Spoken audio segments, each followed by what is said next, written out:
Hello दोस्तों, मेरे channel पे आप सभी लोगों का स्वागत है। कुछ तो बहुत खौफनाक रातें। आज की कहानी बहुत रोमांचक होने वाली है। इस कहानी को सुन के आपकी रूह कांप जाएगी। ऐसी आज की कहानी है। तो इस कहानी का नाम है मेडिकल कॉलेज का बरगद का पेड़। दोस्तों चलिए इस कहानी को स्टार्ट करते हैं। दोस्तों, हर किसी के जीवन में कोई ना कोई एक ऐसी घटना जरूर होती है जिसे वह अपने जीवन में सबसे बुरा समय मानता है, लेकिन किसी न किसी रूप में कोई ना कोई हमेशा उन परिस्थितियों में मदद के लिए पहुंच जाता है। मैं आज आप लोगों के सामने एक ऐसी ही घटना का उल्लेख करने जा रहा हूं। यह घटना मेरी मौसी के बेटे, जिनका नाम अजय है, उनके साथ घटी थी। वे मेरे बड़े भाई हैं और यह घटना भी काफी पहले की है। जब वे करीब 8 साल के रहे होंगे, तब मौसी कानपुर मेडिकल कॉलेज के पास हेलेट में रहती थी। भैया के दादाजी भी काफी जाने माने इंसान थे। वहाँ की अच्छी खासी हैसियत में उनका नाम था। आजाद मैगजीन कर्नल के नाम से उनकी किताबें की अच्छी खासी दुकान थी और वह न्यूज़पेपर के कानपुर में सबसे बड़े हाकर के थे। उनका नाम कुछ और ही था, मगर वह सब उन्हें आजाद के नाम से जानते थे।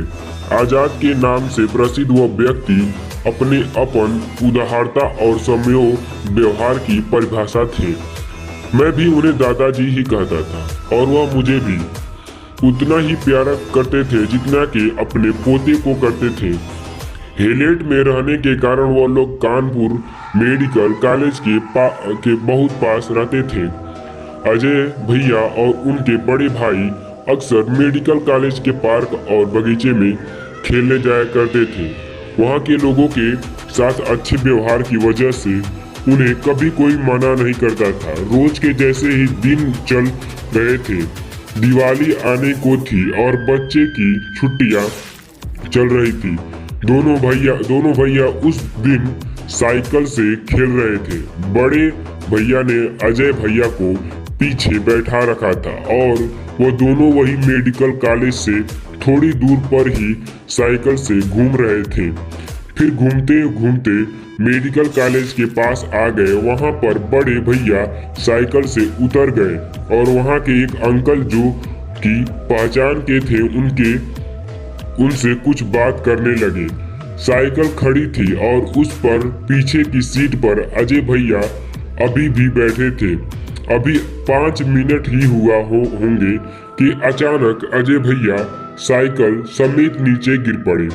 वह अंकल और बड़े भैया उनके पास आए, उन्हें उठाया, मगर वह बेहोश हो चुके थे। दोनों सोचा कि शायद संतुलन खोने की वजह से गिर गए होंगे और वह उन्हें उठाकर घर ले आए। घर आने पर मौसी जी उनके मुंह पर पानी व खैर छिड़काव मारने लगे। उन्हें कोई होश नहीं आ रहा था। अचानक उनकी सांसें उखड़नी सी लगी और वह लंबी लंबी सांसें लेने लगे। अजय अजय सब आसपास उनके नाम से बुलाए जा रहे थे, मगर उनकी तरह से कोई जवाब नहीं आ रहा था और आंखें भी नहीं खुल रही थी। मेडिकल कॉलेज पास ही था, इसीलिए बिना देर किए वह मौजूद सब लोग, वह अंकल, मौसी और मौसा जी भी भैया को लेकर सीधा इमरजेंसी में पहुंच डॉक्टर ने सारी पूछताछ की और सबको बाहर करके जांच में लग गए। सर पर कोई चोट नहीं थी और न ही शरीर पर छोटी सी खरोच के सिवा कोई बड़ा जख्म दिखा। सांसें फिर उसे उखड़नी सी लगी और डॉक्टर ने ऑक्सीजन देने के मास्क लगा दिया और सांस फिर भी कोई खास काबू में नहीं आई। थोड़ी देर में उखड़ने लगी और फिर जब प्रेशर बढ़ाया जाता है तो साधारण हो जाती है। डॉक्टर को बेहोशी की वजह का कोई पता नहीं चल रहा था, इसीलिए उन्होंने इमरजेंसी एक्सरे करवाए। वो भी नॉर्मल था, बिल्कुल भी कहीं से कोई खराबी नहीं दिखाई। वहां दूसरी तरफ एक आदमी दौड़ा गया और दादाजी से बोल दिया कि आजाद जी, आपका पोता अस्पताल में है और वह बहुत सीरियस है। उन्होंने बिना किसी देर के दुकान में बिना ताला लगाए केवल शाटर गिराया और सीधा मेडिकल कॉलेज पहुंच गए। वहां सब उन्हें जानते थे, इसीलिए उन्हें किसी में भी अपने पोते के बारे में पूछने की जरूरत नहीं पड़ी। डॉक्टर खुद आए और सारी परिस्थितियों से अवगत कराते हुए उन्हें भैया के पास ले गए। हालत काफी नाजुक बताकर 4 से 7 डॉक्टर लगातार निगरानी में लगे थे कि धड़कन मशीन में अपनी सीमा पर पहुंचने लगी थी और मशीन की आवाज ने हालत बयां करी शुरू कर दी थी। डॉक्टर ने सबको बाहर कर दिया और अब तक मेरे मामा जी लोग भी वहां पहुंच चुके थे। दादाजी रिसेप्शन के पास गए और अपने पहचान के डॉक्टरों को फोन कर दिया।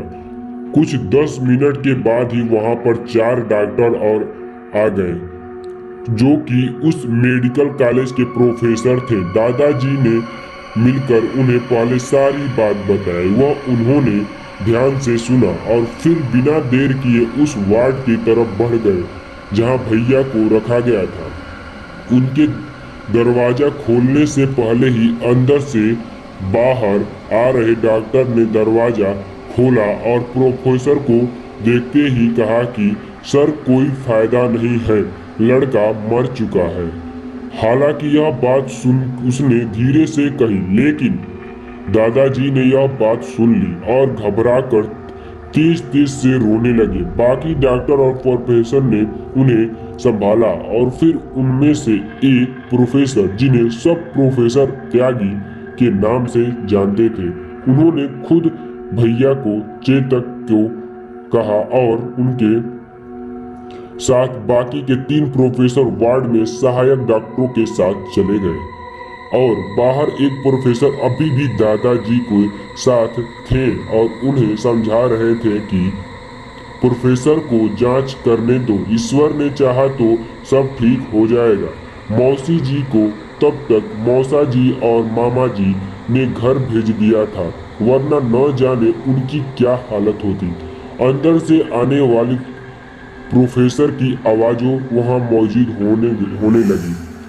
सांसों को ऊपर नीचे होने पर मजबूर कर रही थी। देखो, धड़कन चली क्या? ठीक से यहाँ दबाव बनाओ। अब बताओ, पैरों को देखो, हिलते हैं या नहीं? जान है या नहीं? देखो, थोड़ा हिलाकर इसका हाथ। इस तरह की आवाज लगातार सांसों ऊपर नीचे करी जा रही थी। फिर अचानक सारे प्रोफेसर शांत हो गए और करीब 10 मिनट तक कोई आवाज नहीं आई। किसी ने उन्हीं की आकांक्षा ने सारी उम्मीदों को पीछे छोड़ दिया था। तभी प्रोफेसर त्यागी बाहर आए और बताया कि बच्चे को कुछ नहीं हुआ है। आजाद जी, बस प्रार्थना कीजिए कि वह जल्दी ठीक हो जाए। इस बात से सबको राहत मिली थी, मगर अभी भी प्रार्थना जारी थी। प्रोफेसर भी इस बात से बहुत परेशान थे कि जब सारी रिपोर्ट और एक्सरे सामान्य है, तो फिर इतनी सीरियस हालत की वजह क्या है? फिलहाल प्रोफेसर उनकी निगरानी में लगे हुए थे और आनन फानन में कई एक्सरे दोबारा करवा लिए थे। उन्होंने यह बात मामा जी और मौसा जी से भी कही कि हम अभी सिर्फ जो परेशानी आ रही है उसका इलाज कर रहे हैं, मगर इसे बेहोशी और इस हालत की जड़ हमें नहीं मिल रही है। सब कुछ नॉर्मल है, मगर पता नहीं क्या हुआ है और ऊपर वाले को क्या मंजूर है। अब सब कुछ ऊपर वाले पर ही छोड़कर सब बैठ गए थे।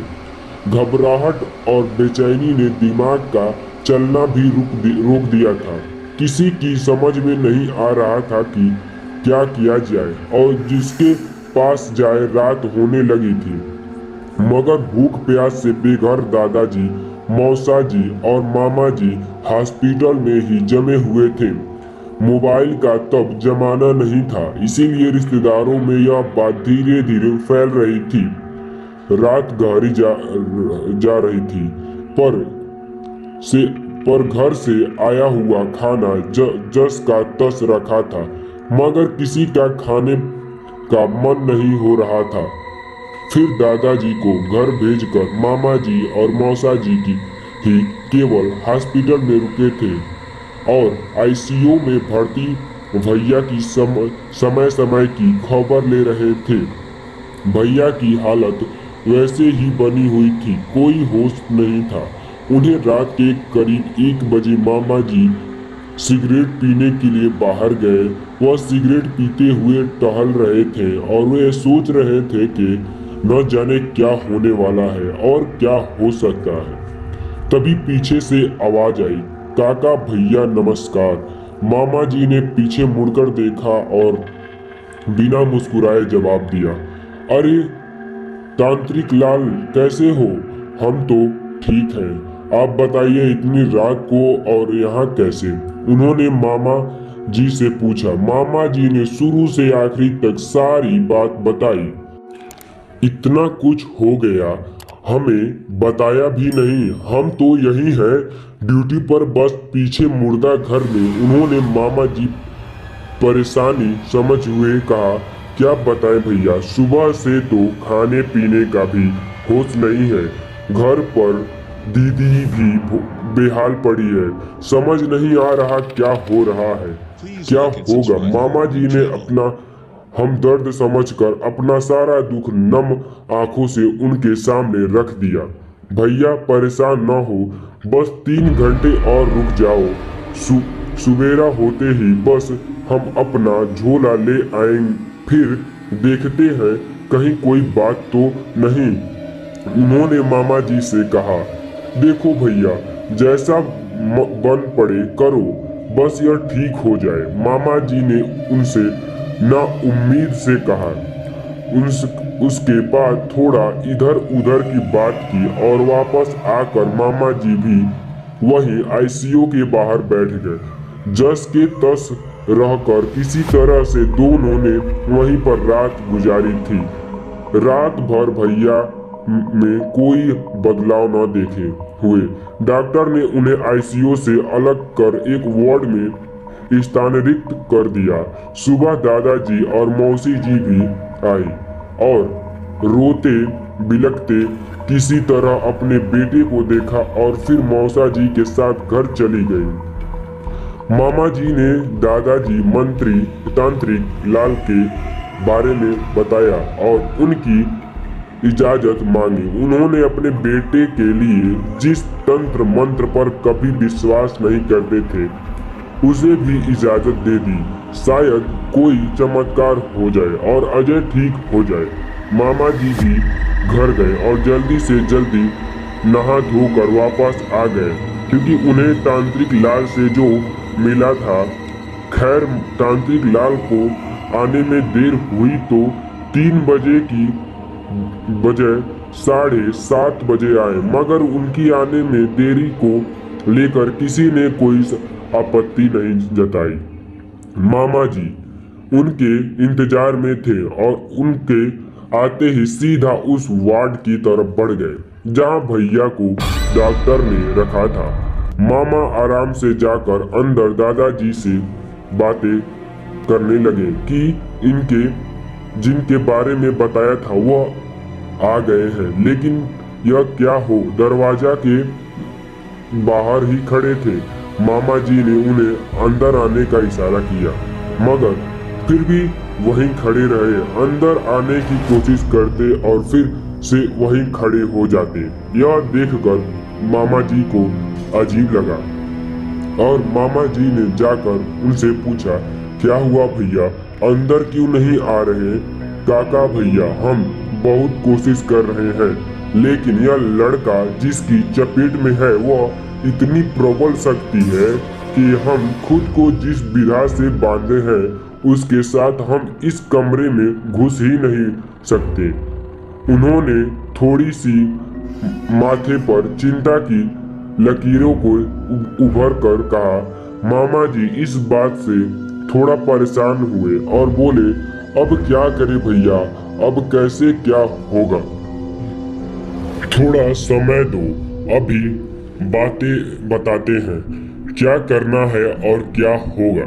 उन्होंने खुद पर विश्वास रखते हुए मामा जी से कहा और वार्ड के दरवाजे पर ही बैठ गए। आने जाने वाले उन्हें देख रहे थे। फिर एक नर्स आई और उन्होंने उनके बाहर बैठने रहने का कारण पूछा। उन्होंने बिना झिझक के जवाब दिया, अंदर आजाद साहब बैठे हैं न, और हम नौकर आदमी उनके बराबर बैठे अच्छा नहीं लगता। नर्स ने उन्हें वैसे ही रहने दिया और दोबारा नहीं टोका। थोड़ी देर तक उन्होंने अपना कुछ धीरे धीरे मंत्र जाप किया और फिर वहीं बैठे रहे। मामा जी ने उनके पास जाकर पूछा, भैया क्या हुआ, कुछ हल नजर आया? भैया ने यह शक्ति बहुत विकट है। 12:30 बजे तक अगर यह लड़का बच गया तो फिर यह नहीं मरेगा। अपने बुढ़ापे तक अभी इस शक्ति से हम टक्कर नहीं ले सकते। यह इसका वक्त चल रहा है जिसमें यह बहुत ज्यादा ताकतवर है।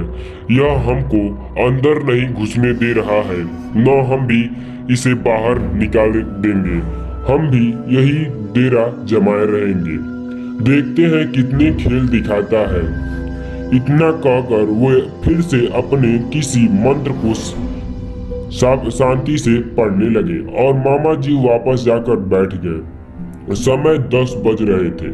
अब सबको इंतजार था तो सिर्फ 12:30 बजे तक के समय के कटने का सबसे अपने तरीके से भगवान से प्रार्थना कर रहे थे। और तांत्रिक चाचा बाहर वैसे ही बैठे थे, कभी अपने थैले से कुछ निकालकर मंत्र पढ़ रहे थे तो कभी कोई वस्तु मंत्र पढ़कर अंदर वार्ड के में फेंक देते। बेचैनी और बेबसी की वजह से वे 2.5 घंटे किसी 2.5 दशक जैसे लगे रहे थे। दादाजी को डॉक्टरों पर यकीन था मगर मामा जी को तांत्रिक चाचा पर, क्योंकि मामा जी यह बात मान चुके थे कि जब डॉक्टर भी परेशान हो जाए और सारी रिपोर्ट भी नॉर्मल हो तो तंत्र मंत्र का सहारा भी बहुत बड़ा योगदान देता है। बाहर बैठे हुए तांत्रिक चाचा की बेचैनी देखी जा सकती थी। कोई भी ज्ञाते यह देखकर जान सकता था कि वहां बैठे आदमी की बेचैनी किसी आम इंसान की बेचैनी से अलग थी। यह बात वहां काम करने वाली एक दक्षिण भारतीय नर्स जान गई। वह वार्ड में जाते वक्त तांत्रिक चाचा से बोली, अंकल तुम यहाँ तंत्र मंत्र कर रहा है न, हमको यह सब पता है। बेटा अब जान गई हो तो दोबारा यहाँ मत आना, क्योंकि कुछ शक्तियाँ अनजान को माफ कर देती हैं, लेकिन जानकार के लिए खतरनाक बन जाता है। तांत्रिक चाचा ने आराम से नर्स को समझाते हुए सच्चाई से अवगत कराया। वह नर्स यह बात सुनकर डर गई और दोबारा उस जगह दिखाई नहीं पड़ी।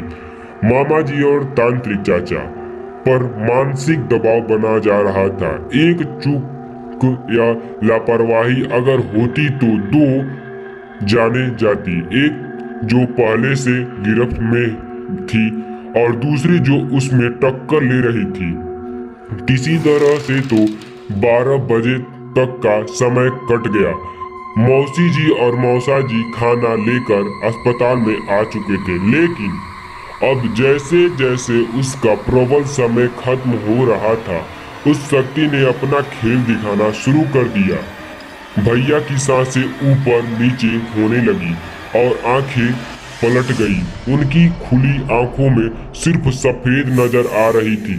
आंखों की पुतली दिखाई नहीं दे रही थी। हाथ पैर झटकने लगे थे। डॉक्टर को बुलाया गया। जल्दी से जल्दी 3-4 डॉक्टर और प्रोफेसर अंदर गए और बाकी सबको बाहर कर दिया गया। डॉक्टर अपनी पूरी कोशिश में लगे थे और उधर तांत्रिक चाचा को कसर नहीं छोड़ रहे थे। उनके तंत्रोच्चारण लगातार चल रहे थे। मौसी जी का रो रो कर बुरा हाल हो जा रहा था। डॉक्टर ने भैया के साथ पैर पकड़े हुए थे और एक डॉक्टर उनके सीने को लगातार दबा रहा था, अपना पूरा जोर लगातार कर रहा। तभी अचानक अंदर से भैया के चिल्लाने की आवाज आई, मम्मी मम्मी। यह सुनकर मौसी जी तुरंत वार्ड की तरफ दौड़ पड़े, मगर तांत्रिक चाचा ने उन्हें अंदर जाने से मना कर दिया। लेकिन पूरे 24 घंटे बाद भैया की आवाज आई थी, इसीलिए वो अंदर जाने पर आहमदा हो गई थी। तांत्रिक चाचा ने मामा जी से कहकर उन्हें वहीं रोक दिए और समझाया कि अंदर यह चली गई फिर यह लड़का तो बच जाएगा, मगर हम इनको नहीं बचा पाएंगे, क्योंकि अंदर से यह जो आवाज आ रही है वह छलावा है, किसी और को अपना शिकार बनाने के लिए। तुम्हारे परिवार से तुम्हारा लड़का तो अभी भी बेहोश है। तांत्रिक चाचा के लिए यह परीक्षा की घड़ी थी।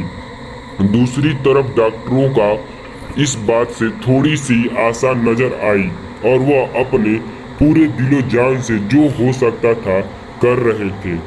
उन्हें लगा कि अगर यह लड़का घर वालों को बुला रहा है तो यह ठीक होने की कगार पर है और इसे कोई मानसिक चोट भी नहीं है। थोड़ी देर तक उनका यह सारा ट्रीटमेंट चलता रहा। उसके बाद भैया को ऑक्सीजन लगाकर बेहोश में ही छोड़कर सारे डॉक्टर बाहर आ गए। दादाजी से कहा कि अजय ने अपनी याददाश्त खोई नहीं है, इसका मतलब है कि अब दोबारा होश आने तक शायद सब ठीक हो जाएगा। फिलहाल वह जितनी देर सोता है उसे सोने दे, बिल्कुल भी डिस्टर्ब ना होने दे। दादाजी ने डॉक्टर का धन्यवाद किया। समय 12:25 हुए थे। अभी 5 मिनट तक तांत्रिक चाचा की परीक्षा और बाकी थी। तांत्रिक चाचा ने किसी को भी 4 मिनट के लिए अंदर जाने से रोक दिया। अपने थैले से कुछ राख भस्म निकाली और अंदर वार्ड में फेंक दी। फिर न जाने किसने वार्ड के अंदर देखे हुए थे, धीरे धीरे बात कर रहे थे जैसे कि अंदर कोई खड़ा हो। अगले 5 मिनट तक वह कुछ बातें सी कर रहे। उसके बाद जैसे ही 12:30 बज के आंकड़े को घड़ी ने छुआ, उन्होंने वार्ड के अंदर लपक के कुछ पकड़ा, जैसे कि कोई साधारण इंसान परेशान करती हुई मक्खी को पकड़ता है। उसके बाद अपने थैले से कुछ मैले धागे जैसा निकाला और तंत्र पढ़ते हुए अपने हाथ पर बांध लिया और मामा जी से सबको लेकर अंदर जाने को कहा और खुद बाहर चले गए और कहा दिया कि कोई भी मेरे पीछे न आए, खासकर इस खानदान का। उन्होंने दादाजी की तरफ इशारा करते हुए कहा। उनकी यह बात सुनने के बाद सब सीधा वार्ड की तरफ दौड़ पड़े, अपने बेसुध बेटे को देखने के लिए। सबके दिल में अब तक आशा थी, मगर किसी आकांक्षा ने अभी भी उसके चेहरे के ऊपर छाया डाल रखी थी। सब बैठ सिर्फ भैया के होश में आने का इंतजार कर रहे थे। वहां से निकलने के बाद तांत्रिक चाचा दोबारा लौटकर अस्पताल नहीं आए, मगर उन्होंने एक वार्ड के कर्मचारी से खबर भिजवा दी कि वह मामा जी से बाद में मिलेंगे। शाम तक भैया को होश आ गया और वह एकदम नॉर्मल हो गया, बस थोड़ी सी कमजोरी बता रहे थे। सबको पहचानना भी, खाना पीना भी आराम से खाया। और जब उसने यह पूछा गया कि उन्हें हुआ क्या था, तो वह सिर्फ इतना ही कहते हैं कि मैं साइकिल से गिर गया था। इसके आगे उन्हें कुछ याद ही नहीं आ रहा। फिर वह घर जाने की जिद करने लगी। शाम तक डॉक्टर ने कुछ नहीं कहा, मगर प्रोफेसर ने घर जाने की इजाजत दे दी और कहा कि अगर इसे थोड़ी सी भी कोई परेशानी होती है तो इसे तुरंत हॉस्पिटल ले आए, वरना सिर्फ नियमित चेकअप के लिए 5 दिन तक ले आए। क्यों वैसा ही किया गया और भैया एक हफ्ते के अंदर एकदम ठीक हो गए। उधर जब मामा जी तांत्रिक चाचा के पास पहुंचे तो उन्होंने सारी बातें मामा जी से बताई, जो इस प्रकार थी। मेडिकल के मैदान में एक बरगद का पेड़ है, यही कोई 250 साल पुराना। जब यह दोनों भाई सुबह खेलने गए थे तो उनके नीचे भी बैठकर खेले थे, जो उस बरगद पर वास करने वाला शक्ति को पसंद नहीं आया और यह छोटा लड़का उसी की चपेट में आ गया।